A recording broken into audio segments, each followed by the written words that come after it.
Hello guys, most welcome. हम कर रहे हैं कॉर्पोरेट अकाउंटिंग, चैप्टर चल रहा है valuation of goodwill and shares.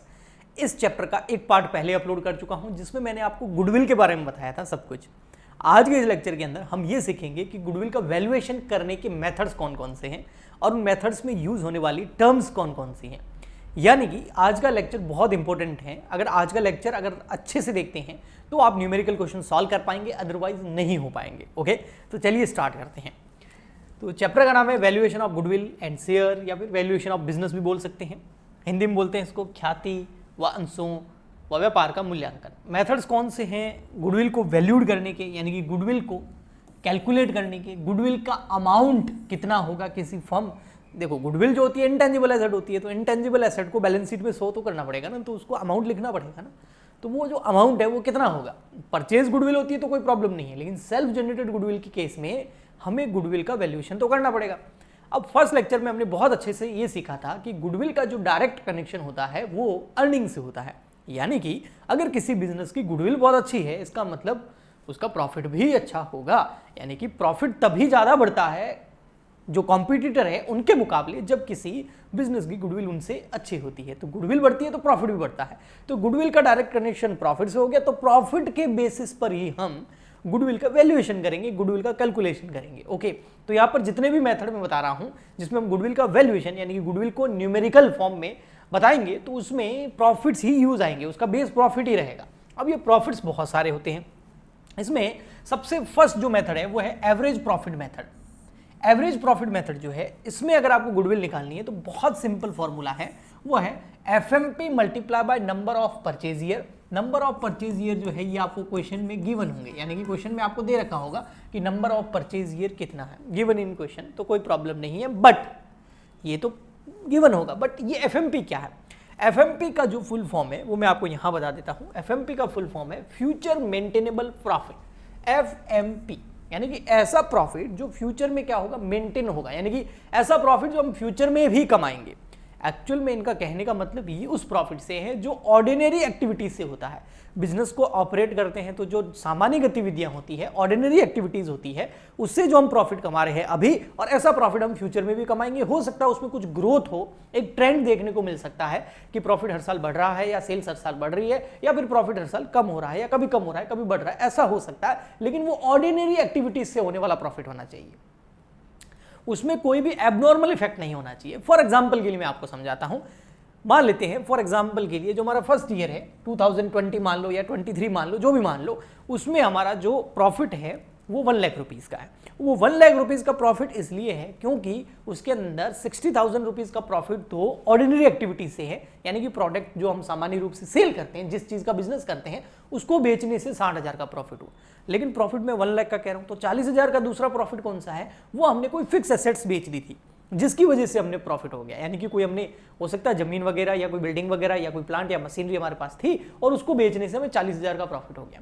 अब ये फिक्स एसेट्स बेचने से जो 40,000 का प्रॉफिट हुआ है, ये जो ऑर्डिनरी एक्टिविटी है वो नहीं है, ये एबनॉर्मल एक्टिविटी है। क्योंकि नेक्स्ट ईयर हम फिक्स एसेट्स नहीं बेचेंगे, उसके बाद भी हम फिक्स एसेट्स नहीं बेचेंगे। फिक्स एसेट्स तो बिजनेस में, बिजनेस को ऑपरेट करने के लिए यूज आती है, बल्कि उसको हम रीसेल नहीं करते हैं।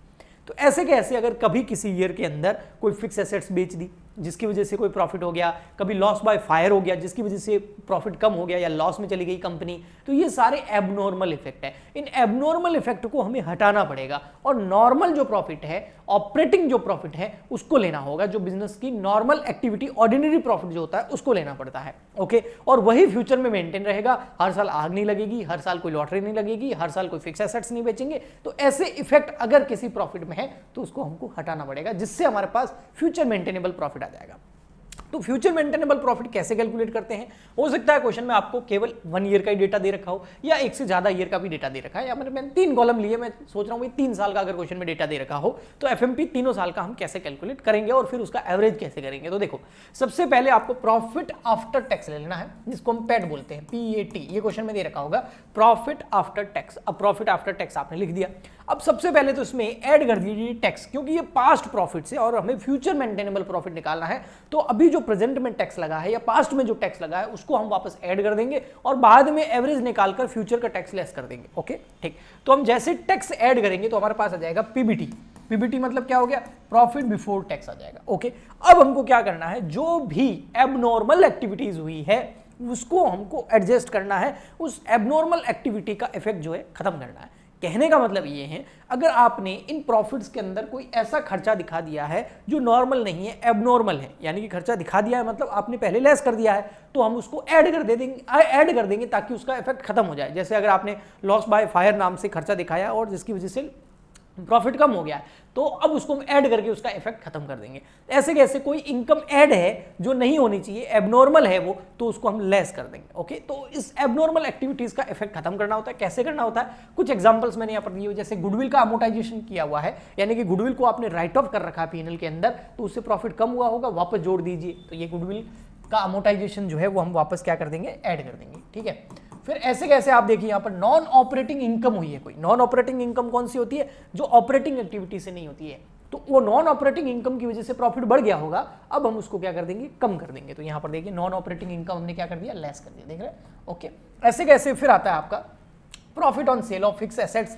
And investment. अगर फिक्स एसेट और इन्वेस्टमेंट को बेचने से आपको प्रॉफिट हुआ है, ऐसा हर साल तो होगा नहीं, तो वो प्रॉफिट फालतू बढ़ा हुआ है, उसको क्या कर दो, कम कर दो। तो ये देखिए हमने लेस कर दिया। ठीक है, ओके जी।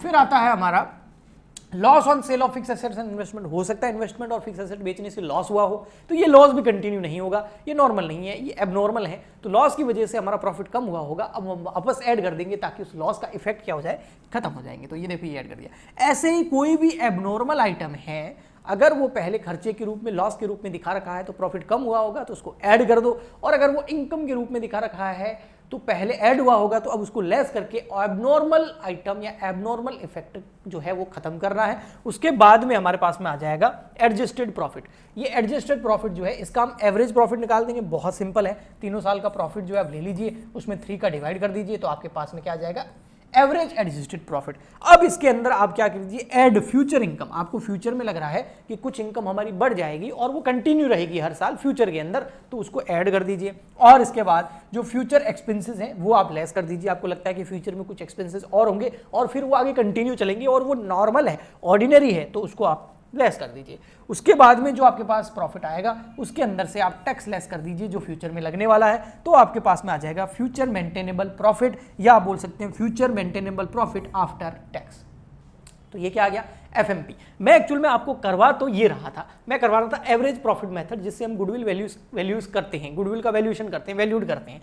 लेकिन गुडविल वैल्यूड करने का जो एवरेज प्रॉफिट मेथड है, उसमें गुडविल को निकालने का फॉर्मूला था एफएमपी। तो एफएमपी समझ में आ गया आपको क्या है। अब बार बार जब भी एफएमपी आएगा तो आपको समझा दिया मैंने पहले से ही। तो एफएमपी यानी कि फ्यूचर मेंटेनेबल प्रॉफिट, मल्टीप्लाई करना है नंबर ऑफ परचेज ईयर, और वो क्वेश्चन में गिवन होगा। कुछ आपको क्लास 12th का याद आ रहा होगा, पार्टनरशिप का, सेम कुछ वैसा ही है, बस थोड़ा सा फर्क है, कुछ नाम्स जो है वो चेंज कर दिए गए हैं, और यहां पर हम गुडविल वैल्यूड कर रहे हैं कंपनी के लिए। ओके, ठीक। ओके, नेक्स्ट हमारा जो मेथड है वो आता है फिर आपका सुपर प्रॉफिट मेथड। अब देखो सुपर प्रॉफिट मेथड में क्या होता है, इसमें गुडविल कैसे निकालेंगे, तो सुपर प्रॉफिट मेथड के अंदर जो गुडविल निकालनी है वो देखिए, सुपर प्रॉफिट मेथड में गुडविल निकालने का फॉर्मूला है, सुपर प्रॉफिट ले लीजिए और उसको मल्टीप्लाई कर दीजिए नंबर ऑफ परचेज ईयर, और ये फिर से किसमें क्वेश्चन में गिवन होगा। अब सुपर प्रॉफिट कैसे आता है, क्लास 12th में पार्टनरशिप में गुडविल करी होगी तो आपको याद होगा अच्छे से, सुपर प्रॉफिट निकालने का फॉर्मूला याद है, वो क्या होता था, वो होता था आपका average profit minus normal profit. अब यहां पर एवरेज प्रॉफिट को हम क्या बोलते हैं, एफएमपी। तो फ्यूचर मेंटेनेबल प्रॉफिट जो फ्यूचर में मेंटेन रहेगा, माइनस कर दो नॉर्मल प्रॉफिट, तो आपका क्या आ जाएगा, सुपर प्रॉफिट। ये सुपर प्रॉफिट होता क्या है, ये सुपर प्रॉफिट, या सुपर लग रहा है ना। देखो सुपर प्रॉफिट क्या होता है, इसका कॉन्सेप्ट समझना। हमारे सारे बिजनेसेस, हमारे बहुत सारे कॉम्पिटिटर हैं, वो हमारे जैसा सेम बिजनेस कर रहे हैं। अगर वो 10 लाख रुपए लगाते हैं अपने बिजनेस के अंदर कैपिटल, तो उनको 10% रिटर्न मिलता है। 10 लाख का 10% कितना हो गया, 1 लाख रुपए। लेकिन हमने जो है 10 लाख रुपए लगाकर 12% रिटर्न कमाया है, 12% फायदा कमाया है, तो 10 लाख का 12% कितना हो गया, 1,20,000 रुपए। बाकी सब लोग उतना ही रिसोर्सेज लगा के 1 लाख रुपए कमा रहे हैं, हमारे बिजनेस ने उतने ही रिसोर्सेज लगा करके 1,20,000 रुपए कमाए हैं, तो हमने उनसे कितना ज्यादा प्रॉफिट कमाया, 20,000 ज्यादा प्रॉफिट कमाया। यही होता है सुपर प्रॉफिट। और ये सुपर प्रॉफिट क्यों हमने ज्यादा कमाया, क्योंकि हमारी गुडविल अच्छी है। गुडविल अच्छी क्यों है, क्योंकि हमारे हो सकता है प्रोडक्ट की क्वालिटी अच्छी हो, लोगों में माउथ पब्लिसिटी हो हमारे बिजनेस की, ब्रांड नेम अच्छा हो, बहुत सारे रीजंस हो सकते हैं, customer satisfaction, customer service, after sale service, बहुत सारी चीजें हो सकती है जिसकी वजह से हमारा बिजनेस उनसे ज्यादा कमा रहा। तो ये जो गैप है, ये गैप है सुपर प्रॉफिट का, जो नॉर्मल प्रॉफिट और एवरेज प्रॉफिट को अलग करता है। ओके, अब देखिए यहां पर सुपर प्रॉफिट देखिए कैसे निकालते हैं। अब हमको ये तो मैंने कॉन्सेप्ट समझाया है, ये कॉन्सेप्ट है, लेकिन फॉर्मूला ये यूज आएगा, फ्यूचर मेंटेनेबल प्रॉफिट में से नॉर्मल प्रॉफिट लेस करना होता है। फ्यूचर मेंटेनेबल प्रॉफिट अभी मैंने आपको कैलकुलेट करना सिखाया। नॉर्मल प्रॉफिट कैसे आता है, देखो ये रहा नॉर्मल प्रॉफिट कैसे आता है। एवरेज कैपिटल एम्प्लॉयड ले लो, कैपिटल एम्प्लॉयड वही आपकी शेयर होल्डर फंड होता है, आगे कैलकुलेट करना बता दूंगा। तो एवरेज कैपिटल एम्प्लॉयड ले लो, मल्टीप्लाई कर दो एनआरआर से। एनआरआर का मतलब क्या होता है, नॉर्मल रेट ऑफ रिटर्न। जैसे बाकी सब पैसे कितने लगा रहे हैं 10 लाख, तो उनको नॉर्मल रेट ऑफ रिटर्न कितना मिलता है 10%, तो कितना हो गया 1 लाख, तो वो नॉर्मल प्रॉफिट हो गया। हम कितना कमा रहे हैं 120, तो 120 माइनस 1 लाख तक कितना हो गया 20,000 सुपर प्रॉफिट हो गया। और सुपर प्रॉफिट को नंबर ऑफ परचेज ईयर से मल्टीप्लाई कर दो तो गुडविल आ जाएगी। लेकिन ये कौन से मेथड से आएगी, ये सुपर प्रॉफिट मेथड से आएगी। इससे पहले कौन सा था, average profit method. I hope आपको समझ में आया होगा। अब यहाँ पर दो चीजें नहीं आई है, वो मैं आपको बता देता हूँ। एक आया यहाँ पर ये कैपिटल एम्प्लॉयड और एक आया एनआरआर। अब सबसे पहले हम सीखते हैं कि कैपिटल एम्प्लॉयड कैसे निकालते हैं, ठीक है। तो कैलकुलेशन ऑफ कैपिटल एम्प्लॉयड कैसे निकालते हैं, सन्ड्री एसेट्स में से सन्ड्री लायबिलिटी लेस कर दो तो कैपिटल एम्प्लॉयड आ जाएगा। और सिंपल कहने का मतलब ये है कि आपकी टोटल एसेट ले लो और उसमें से जो एक्सटर्नल लायबिलिटी है उसको लेस कर दो, तो पीछे इंटरनल लायबिलिटी बच जाएगी, जिसको हम शेयर होल्डर फंड भी बोलते हैं। तो वो शेयर होल्डर फंड जो हो गया वो आपका क्या हो गया, कैपिटल एम्प्लॉयड हो गया। तो आपको सन्ड्री एसेट्स में से सन्ड्री लायबिलिटी यानी कि एसेट की टोटल करो और उसमें से लायबिलिटी लेस कर दो, तो आपका आ जाएगा capital employed. Total liability less नहीं करनी है, एक्सटर्नल लायबिलिटी लेस करनी है। कुछ चीजें हैं जो हमें ध्यान रखनी है कैपिटल एम्प्लॉयड निकालते time. Sundry asset will be consider after, sundry asset को लेना है रीवैल्यूएशन करने के बाद, यानी कि एसेट्स का रीवैल्यूएशन कर लो, रेक्टिफिकेशन कर लो, और कोई भी अकाउंटिंग पॉलिसी में चेंज हुआ है तो उसका इफेक्ट देने के बाद में एसेट्स लेनी है। कहां पर लेनी है, यहां पर लिखनी है, एसेट्स की टोटल लिखनी है। ओके, ऐसी कुछ चीजें और हैं। Sundry asset do not include, ऊपर जो टोटल सन्ड्री एसेट लेंगे उसमें क्या क्या इंक्लूड नहीं होगा, तो उसके अंदर आपको डेफर्ड रेवेन्यू एक्सपेंडिचर, गुडविल हो गई और नॉन ऑपरेटिंग इन्वेस्टमेंट हो गए, इन तीनों को नहीं लेना है। ऐसे कैसे, ऊपर सन्ड्री लायबिलिटी भी है, तो सन्ड्री लायबिलिटी में हमें क्या क्या नहीं लेना है, तो 3 चीजें नहीं लेनी है, सॉरी 2 चीजें नहीं लेनी है, प्रपोज डिविडेंड और प्रेफरेंस कैपिटल। इन दोनों को सन्ड्री लायबिलिटी की कैलकुलेशन या टोटल करते टाइम नहीं लेना है। Okay, next tangible capital employed होता है ना, उसका मींस होता है क्लोजिंग कैपिटल एम्प्लॉयड। तो टेंजिबल कैपिटल एम्प्लॉयड अगर आपको क्वेश्चन में दे रखा है तो उसका मतलब क्या हो गया, टेंजिबल कैपिटल एम्प्लॉयड का मतलब होता है क्लोजिंग कैपिटल एम्प्लॉयड, तो कंफ्यूज मत होना। फिर आता है आपका अब calculation of average capital employed. हमने क्लोजिंग कैपिटल एम्प्लॉयड तो निकालना सीख लिया, asset minus liability, sundry asset minus sundry liability. Okay, अब एवरेज कैपिटल एम्प्लॉयड कैसे निकालते हैं, तो देखना पड़ेगा क्वेश्चन में कितने साल का डेटा दे रखा है। अगर क्वेश्चन के अंदर आपको डेटा दे रखा है मल्टीपल ईयर का, तो consider average capital of each year, हर साल हम एवरेज कैपिटल को कंसीडर करेंगे। लेकिन अगर आपको क्वेश्चन को डेटा दे रखा है 2 साल का, तो बहुत सिंपल है, opening capital employed plus closing capital employed divide by 2, यानी opening capital plus closing capital divide by 2। Okay, अब अगर क्वेश्चन में आपको डेटा ओनली 1 ईयर का दे रखा है तो हमें यह देखना पड़ेगा कि क्वेश्चन में जो एफएमपी है वहां पर ट्रेंड था या नहीं था, फ्यूचर मेंटेनेबल प्रॉफिट में ट्रेंड था या नहीं था। ट्रेंड मतलब हर साल आपका प्रॉफिट बढ़ रहा है या फिर हर साल कम हो रहा है या फिर कभी कम हो रहा है कभी ज्यादा हो रहा है। अगर कभी कम हो रहा है कभी ज्यादा हो रहा है तो ट्रेंड नहीं है, हर साल बढ़ रहा है या हर साल कम हो रहा है तो वो ट्रेंड है। अगर ट्रेंड था है ना, तो हम क्या करेंगे, क्लोजिंग कैपिटल एम्प्लॉयड को ही एवरेज कैपिटल एम्प्लॉयड मान लेंगे क्योंकि 1 साल का ही डेटा दे रखा है। लेकिन अगर ट्रेंड नहीं था तो हमें क्लोजिंग कैपिटल एम्प्लॉयड लेना है और फिर उसमें से लेस करना है 1/2 rectified PAT profit after tax, यानी कि रेक्टिफाइड प्रॉफिट आफ्टर टैक्स का आधा करना है और हमें उसे क्लोजिंग कैपिटल एम्प्लॉयड में से लेस करना है, तो हमारे पास आ जाएगा एवरेज कैपिटल एम्प्लॉयड। तो ये थोड़ा सा आपको याद करना पड़ेगा, आप चाहो तो स्क्रीनशॉट यहाँ पर ले सकते हो, ठीक है। मैं आपको यहाँ दिखा भी देता हूँ। ओके,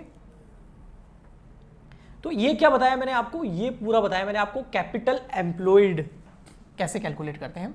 फिर आता है नॉर्मल रेट ऑफ रिटर्न। ये गिवन होता है क्वेश्चन के अंदर कि नॉर्मली इतना पैसा लगाकर हमारा जो कॉम्पिटिटर है, हमारे जैसे बिजनेसेस हैं, हमारी जैसी जो इंडस्ट्री है, वो कितना रिटर्न कमा रही है। तो ये ऑलवेज क्वेश्चन में आपको गिवन होगा, कोई प्रॉब्लम नहीं है, ठीक है। तो अब हमको यहाँ पर 3 चीजें अच्छे से समझ में आ गई है। एक हमको एफएमपी आ गया है, एक closing capital employed, average capital employed और एनआरआर समझ में आ गया। आइए अब हम वापस चलते हैं। फर्स्ट हमारा मेथड था average profit method. Average profit method के अंदर गुडविल निकालने का फॉर्मूला है FMP multiply by number of purchase year. फिर हमारा मेथड था सुपर प्रॉफिट मेथड, उसमें गुडविल निकालने का फॉर्मूला है super profit multiply by number of purchase year, जो कि गिवन होगा क्वेश्चन में। सुपर प्रॉफिट निकालने का फॉर्मूला होता है FMP minus normal profit. Normal profit निकालने का फॉर्मूला होता है जो आपको क्लोजिंग कैपिटल एम्प्लॉयड दे रखा है या एवरेज कैपिटल एम्प्लॉयड दे रखा है, उसको एनआरआर से नॉर्मल रेट ऑफ रिटर्न जो क्वेश्चन में परसेंटेज में दे रखी होगी, एक रेट होगी, उसे मल्टीप्लाई कर दीजिए। फिर आता है capitalisation method, third number. Capitalisation method से अगर गुडविल निकालनी है तो उसका फॉर्मूला है एफएमपी यानी कि future maintainable profit divide by NRR normal rate of return minus कर दीजिए क्लोजिंग कैपिटल एम्प्लॉयड। ओके, फिर अगर आपको सुपर कैपिटलाइजेशन मेथड जैसे एवरेज प्रॉफिट मेथड, फिर सुपर है ना प्रॉफिट मेथड, ऐसे कैसे कैपिटलाइजेशन मेथड, फिर super capitalisation method, same formula ये देखिए FMP upon NRR minus closing capital employed की जगह एवरेज कैपिटल एम्प्लॉयड है, बाकी सेम है, ठीक है। उसके बाद आता है नेक्स्ट एंड लास्ट, वो है एन्युटी मेथड। एन्युटी मेथड से गुडविल निकालनी है तो उसका फॉर्मूला है super profit multiply by annuity value. Annuity value already question में क्या होती है, गिवन होती है। तो मोटा मोटी मैंने आपको कुछ फॉर्मूलाज बताए हैं, कुछ आपको कॉन्सेप्ट्स बताए हैं, कुछ आपको फॉर्मेट्स बताए हैं कि भाई किसको लेस करना है, किसको ऐड करना है, उनका मीन क्या है, ये आप अच्छे से याद कर लीजिए। और जैसे आप ये अच्छे से याद कर लेंगे उसके बाद आप जब न्यूमेरिकल क्वेश्चन सॉल्व करेंगे तो उसमें आपको बहुत मदद मिलेगी, ठीक है। सो मिलते हैं नेक्स्ट लेक्चर में, आज के लिए इतना ही। प्लीज़ जाने से पहले लाइक शेयर सब्सक्राइब कमेंट जरूर करें क्योंकि हम यहाँ पर आपके लिए ऐसा ही कंटेंट लाते रहेंगे। तो मिलते हैं नेक्स्ट लेक्चर में, तब तक के लिए goodbye and thank you.